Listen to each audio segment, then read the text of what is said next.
Hello, this is Vishal Nagpure, director of Gurukul academy Nagpur. So आपण बघत आहे तलाठी संदर्भात काही एक इम्पॉर्टंट अपडेट आहे तुम्हाला सांगायची आहे मला. आपण बघू याच्यामध्ये काय सांगितलं आहे मी थोडंफार. तलाठी पेसा प्लस नॉन पेसा यामध्ये मी तुम्हाला सांगणार आहे जे 23 जिल्हे आहेत त्याची जॉईनिंग आणि जे पण 13 जिल्हे बाकी राहिलेले आहे त्यांची रिझल्ट कधी लागणार आहे.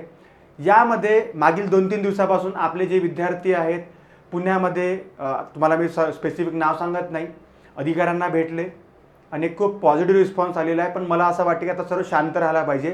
पण सर्वात पहिले माहिती समजून काय आहे त्याच्यामध्ये. खूप पॉझिटिव्ह त्यांनी सांगितलेलं आहे. यामध्ये एक सुद्धा पॉईंट निगेटिव्ह नाही आहे. आणि ज्या पण चमिती 420 ज्या होत्या त्यांच्या संदर्भात ते तोंडाच्या भारावर पडलेले आहे हे सुद्धा लक्षात ठेवा. तर आपण मी तुम्हाला सर्व सांगणार काय काय राहील. तर सर्वात पहिले बघू आपण पेसा, जो पण पेसा आहे आपला त्याचा निकाल कधी लागणार आहे याच्यामध्ये. आता सर्वात पहिला पॉईंट की खूप लोकांच्या डोक्यामध्ये आहे की पेसाचा निकाल कधी लागेल. कोर्ट केस आहे सर, वाटते 12 मार्च आहे ना, ती 12 मार्चला समोर डेट गेली आहे, 5 तारखेची पुढच्या वीकला गेलेली आहे. सर मग काय होणार, रिझल्ट लागणार की नाही. तुम्हाला मागेच म्हटलं होतं ते कोर्ट केस सोडून द्या, त्याचं काही घेणं देणं नाही आता आपल्याशी. ते तर समोर जाऊ शकते, समोर किती आहे तर. आणि नॉन पेसाची जॉईनिंग जे 23 जिल्हे आहे त्याची जॉईनिंग कधी येणार आहे तर तुम्हाला दोन्ही सांगणार आहे मी की कशा पद्धतीने आपल्या याच्यामध्ये जॉईनिंग कधी येणार आहे आणि डेटसुद्धा तुम्हाला सांगणार आहे. सर्व गोष्टी डिस्कस झालेल्या आहे. डेट कोणत्या राहू शकतात, काय राहू शकतात. हा एक पॉईंट पुन्हा समजून का, मी काहीतरी डेट सांगितली त्या दिवसातून फोन चालू नको करा, ठीक आहे. 1-2 दिवस प्लस मायनस होऊ शकतात पण जवळपास चान्सेस आहे. तर पहिला पॉईंट बघू आपण की पेसा निकाल जो आहे, ठीक आहे. तर एक लक्षात ठेवा, या संदर्भात अधिकाऱ्यांना विचारल्यावर अधिकाऱ्यांचा रिस्पॉन्स खूप पॉझिटिव्ह आहे याच्यामध्ये. आणि या ठिकाणी नियर अबाउट 7 मार्च 7 ते 9 मार्चच्या जवळपास, आता समजा त्या दिवशी समजून घ्या सुट्टी आहे है ना, 7 ते 9 मार्च या संदर्भात पेसा निकाल येऊ शकतो. म्हणजे आपला जो अधिकारी वर्ग आहे ते संपूर्णपणे याच्या मागे लागले की बाबा लावायचा आहे वगैरे वगैरे, प्रेशर सर्वांनी क्रिएट केला आहे, ठीक आहे. पण आता जो पेसा निकाल 7 ते 9 मार्च चान्सेस आहे. वाट पाहायला काही गरज नाही, आता आपल्याला ऑप्शन्स नाही, होप असली पाहिजे असं म्हणतो आपण. आणि सेकंड नॉन पेसाची जी जॉईनिंग आहे तर एक लक्षात ठेवा, हा सुद्धा खूप लोकांच्या डोक्यामध्ये हे आलेलं आहे की यार कोणीतरी पिटिशन टाकली आहे, कोणतरी केस टाकली आहे, कोणतरी काहीतरी चालू आहे, कोणतरी समिती आलेल्या आहे, जे पण आहे. मग लक्षात ठेवा, माझे तुम्हाला सजेशन आहे, जेवपर्यंत आपण त्या अधिकाऱ्याला विचारत नाही, इथूनच हवेतमध्ये उडवणं की हा तो सांगतो तो सांगतो त्याला अर्थ नाही आहे. तर आता एक असे अपडेट आपल्याकडे आलेली आहे की एक तुम्हाला सांगतो की आपलं DV झालेलं आहे. 23 जिल्ह्याचा DV झालेला आहे ना, 23 जे जिल्ह्याचा DV झालेला आहे. या 23 जिल्ह्याचा DV झाल्यानंतर सर्वाला थोडासा विचार करा, आपण त्या जागेवर असतो तर स्पोर्ट्सचे सर्टिफिकेट, बाकी जे पण सर्व सर्टिफिकेट आहे ते व्हेरीफाय होत आहे. आता कोणी सर खूप ठिकाणी तर असं असतं जॉईनिंग देऊन देतात पहिले, मग मेडिकल, मग व्हेरिफिकेशन होतात खूप ठिकाणी तसं होतात. आता जर आपण बघतो ASO मध्ये माझी मुलगी होती सेकंड टॉपर, तिला पण डायरेक्ट जनरल गोष्टी केल्या. या ठिकाणी का बरं रिस्की आहे, अधिकारी सरळ म्हणणं आहे की मी एक सुद्धा फ्रॉड व्यक्ती याच्यामध्ये येऊ देणार नाही. हे खूप चांगली गोष्ट आहे आपल्यासाठी ना, आपलं पण ते समर्थन आहे.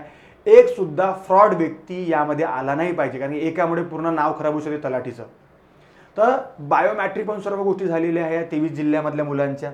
त्यात काही लोक सापडले जे फ्रॉड ते सापडलेले आहे, ते चांगलं आहे आपल्यासाठी. राहिली गोष्ट आता दुसरी की या ठिकाणी जे पण व्हेरिफिकेशन होऊन राहिलेलं आहे, कारण की आपण बघतो स्पोर्ट्सचे पण कधी बनावटी डॉक्युमेंट्स असतात, दिव्यांगाचे काही गोष्टी राहू शकतात आपल्याला माहिती आहे त्या गोष्टी. तर या सर्व व्हेरिफिकेशनला नियर अबाउट 20 ते 22 मार्चपर्यंत तुम्हाला ते डेट भेटू शकतात. तर जवळपास जॉईनिंग जी आहे ते 20 ते 22 मार्चपर्यंत जाऊ शकते. आता सर म्हणजे सर याच्यामध्ये आचारसंहिता आलेली आहे बाबा, है ना, मला वाटते 12-15 जवळपास आचारसंहिता लागू शकते. मला एक्झॅक्ट डेट माहीत नाही, कारण काही सूत्र नाही गव्हर्नमेंटचं. काही लोकांना असं वाटतं की ह्या याला सर्व माहीतच आहे, तर विचारून घ्या. तर 20 ते 22 मार्चपर्यंत जॉईनिंग येऊ शकते. यांची जे जॉईनिंग आहे, जर समजा रिझल्ट लागला 7 ते 9 मार्चला एक्झाम्पल, तर दोघांची सोबत जॉईनिंग राहील हे लक्षात ठेवायचं. मी तुम्हाला सांगतो याच्यामध्ये लिहून कसं करायला. तर जे पण 23 जिल्हे आपले 23 जिल्हे, ठीक आहे, या 23 जिल्ह्यामध्ये आणि आपले 13 जिल्हे डिस्ट्रिक्ट, तर जनरली तुम्हाला थोडंसं सांगून देतो, थोडंसं समजून घ्या. 23 जिल्ह्याचं आता फक्त व्हेरिफिकेशन चालू आहे.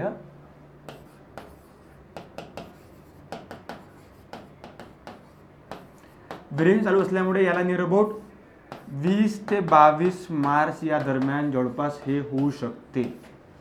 आता तुम्ही कोणाकडे पण जाल ना तर आपल्याला तुम्हाला हेच आन्सर भेटणार आहे. समजा मी डेप्युटी CM कडे पण गेलो, ते पण तेच सांगणार की बाबा व्हेरिफिकेशन होऊ द्या ना. आणि एक लक्षात ठेवा, एक पॉझिटिव्ह माहिती आहे. तर आपण हे शांत बसा, आता आपला राज्यसेवेचा अभ्यास करा. 23 जिल्ह्याचे मुलांनी राज्यसेवेचा अभ्यास करा, ज्यांच्या झालेला सर्व DV. 20-22ची वाट पहा, ठीक आहे, काही गरज नाही. आता नेक्स्ट आहे 13 जिल्हे, बिचारे हे अटकून आहे. यामध्ये बिचारे ते ST कॅन्डिडेट अजून जास्त अडकून आहे, ठीक आहे. त्या संदर्भात अजून सांत्वना निर्माण होतेच. यांचं असं आहे की जर समजा 7 ते 9 जर मार्चला रिझल्ट लागला, जर लागला, निकाल लागला, ठीक आहे, तर DV आपण बघतो हार्डली 1 किंवा 2 दिवस त्याला लागते जवळपास, ठीक आहे. तर जनरली असं आहे याच्यामध्ये की एक बघा, काही अनुमान मी सांगत आहे आपल्या मताने का असं होऊ शकते म्हणून, ठीक आहे. म्हणजे मला असं वाटतं की दोघांना पण जॉईनिंग जवळपास सारखी देऊ शकतात. पण जर समजा याचा रिझल्ट लागला तरच, जर रिझल्ट लागला नाही तर या सर्वांचं समजून घ्या, रिझल्ट लागला 7 ते 9 मार्चला, समजून घ्या 12 ते 15पर्यंत यांचा DV होऊन जाईल. तर होऊ शकते की व्हेरिफिकेशनला न पाठवता होऊ शकते सोबत जॉईनिंग दिली जाईल. हा एक कन्सेप्ट आहे पॉझिटिव्ह, फक्त की सोबत जॉईनिंग देऊ शकतात सोबत. पण हे फक्त 50% आहे. सोबत जॉईनिंग देऊ शकतात 20 ते 22 मार्चला. पण एक जर सत्य असं पण आहे 50%चं,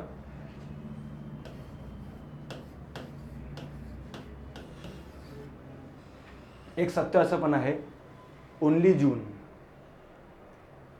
एप्रिल पण नाही. इलेक्शन सर्व गोष्टी राहतील, त्यांच्या मागे कामं राहतील, ते मग खूप साऱ्या गोष्टी राहतातच, प्रशासकीय कारण आहे. मे किंवा जून जाऊ शकते डायरेक्ट. कारण की जर त्यांचं असं म्हणणं आहे अधिकाऱ्यांचं की एकही विद्यार्थ्याचं विदाऊट व्हेरिफिकेशन आम्ही त्यांना जाऊ देणार नाही, तर मग आपण असं म्हणू शकतो 60% चान्सेस आहे. 60% जे चान्सेस आहे हे याच्याकडे आहे. म्हणजे मी असं म्हणत नाही की बाबा पहा प्रत्येकाची इच्छा की लवकर आहे. मला एक वाटतं की जर मी असं बोललो, भरपूर सारे विद्यार्थी मला बोलतात, पुण्याचे असतील किंवा नगरचे असतील किंवा नाशिकचे सर्व विद्यार्थी मला बोलतात, सर रिझल्ट तरी लावून ठेवावं ॲटलिस्ट. आम्ही निश्चिंत होतो. तर रिझल्ट लागून जाईल. मला वाटते या महिन्यामध्ये 100% रिझल्ट आहे. 100%. आता डेट नको बा 12 आहे 15 आहे ते मॅटर नाही. ते कोर्ट संदर्भात आपलं काही घेणं देणं नाही आहे. कारण की इथे नॉन पेशल जागा 13 जिल्ह्यामध्ये ज्या त्यांच्या. तर ते जॉईनिंगला वेळ म्हणजे आता पहा सर, मग एप्रिल का बरं नाही, तर बघतो आपण इलेक्शन संदर्भात सर्व गोष्टी चालू आहेत. तर मला वाटत नाही की ते एकदम या सर्व गोष्टी तुमच्या या सर्व गोष्टी कामं करतील म्हणून, नाहीच करतील. जवळपास आलं तर खूप चांगलं आहे. एप्रिलमध्ये मेमध्ये आलं खूप चांगलं आहे.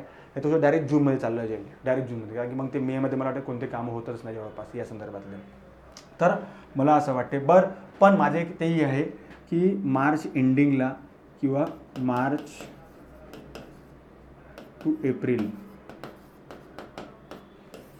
जर याच्यामध्ये जर जॉईनिंग दोघांची पण आली तर बॉस हे बेस्ट आहे. सोने पे सुहागा असं बेस्ट आहे. मार्च ते एप्रिल याच्यामध्ये 23 आणि 13 या दोघांची जॉईनिंग आली पाहिजे. यासाठी आता कोणी काय करू शकत नाही. सर्व एक ऑफिशियली गोष्टी झालेल्या आहे, बोलणं झालेलं आहे.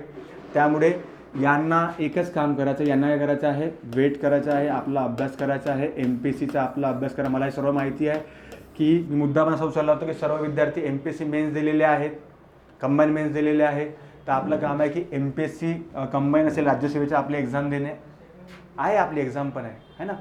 आणि जे 13 जिल्हेवाले आहे त्यांना मी सांगितलं आहे की जर रिझल्ट लागला तर बिचारे ते सुद्धा थोडेसे शांत होऊन जातील. त्यांना एक भीती आहे की रिझल्ट लागते की नाही. आणि एक लक्षात ठेवा, कोणी तोपसुद्धा आला तरी भरती रद्द होणार नाही, लक्षात ठेवायचं पहिला पॉईंट.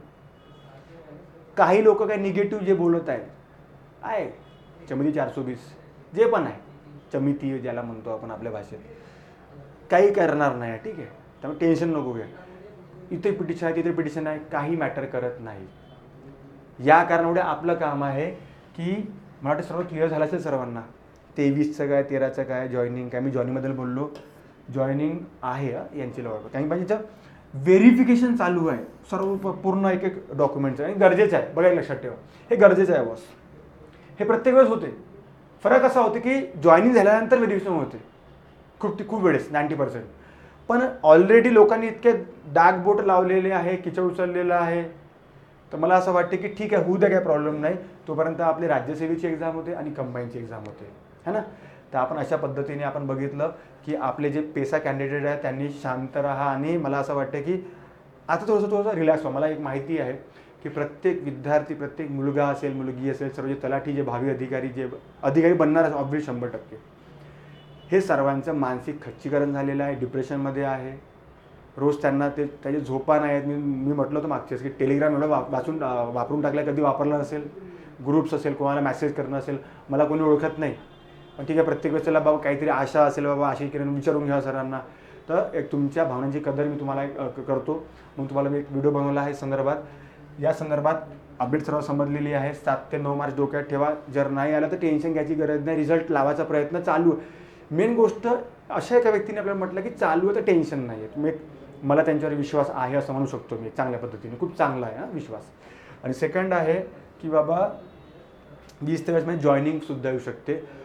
मी आता लेट देऊन द्या जॉईनिंग, 25-28 दोन्ही सोबत देऊन द्या. मार्च एंडिंग किंवा एप्रिलपर्यंत. मार्च एंडिंग पहिल्या नेहमी खराब असते, याच चांगली झाली पाहिजे तलाठीवाल्यांची. ठीक आहे, तर हा सर्व समजलं असेल. ठीक आहे, थँक्यू. जय हिंद, जय महाराष्ट्र.